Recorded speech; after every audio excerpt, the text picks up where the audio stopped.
শুক্রবার দিদির বৈঠকে যেতে পারেননি, কারণ নাকি অসুস্থতা। শনিবার অবশ্য সকাল সকালই মায়ের টানে তারাপীঠ।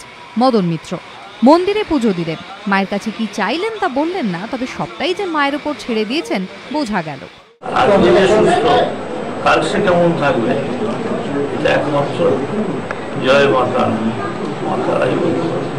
মদন ক্যাচ দিলেন, বিরোধীরা লুফে নিলেন।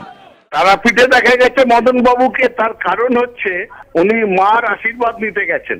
কারণ দিদির আশীর্বাদ কিংবা দিদির আশ্রয় তার না থাকার জন্য মায়ের আশীর্বাদ নিতে গেছেন, এটা কিন্তু আমরা খুবই স্বাভাবিকভাবে দেখছি। তৃণমূলের অলিখিত ২ নম্বর পদে অভিষেক বন্দ্যোপাধ্যায়ের উত্থান ঘিরে বঙ্গ রাজনীতিতে পরিবারতন্ত্রের প্রবেশের যে চর্চা শুরু হয়েছে, কংগ্রেস এবং রাহুল গান্ধীর সঙ্গে তুলনা টেনে সেই তত্ত্বেও কার্যত শিলমোহর দিয়েছেন মদন মিত্র। পরিবার ফেল করেছে, তৃণমূল পরিবার ফেল করবে না। রাহুল গান্ধী ফেল করলেও অভিষেক ব্যানার্জি ফেল করবে না। শুক্রবার তৃণমূলের বৈঠকে সৃঞ্জয় শ্যামাপ্রসাদের সঙ্গে মদন মিত্রর অনুপস্থিতি নিয়ে অনেকেই প্রশ্ন তুলেছিলেন।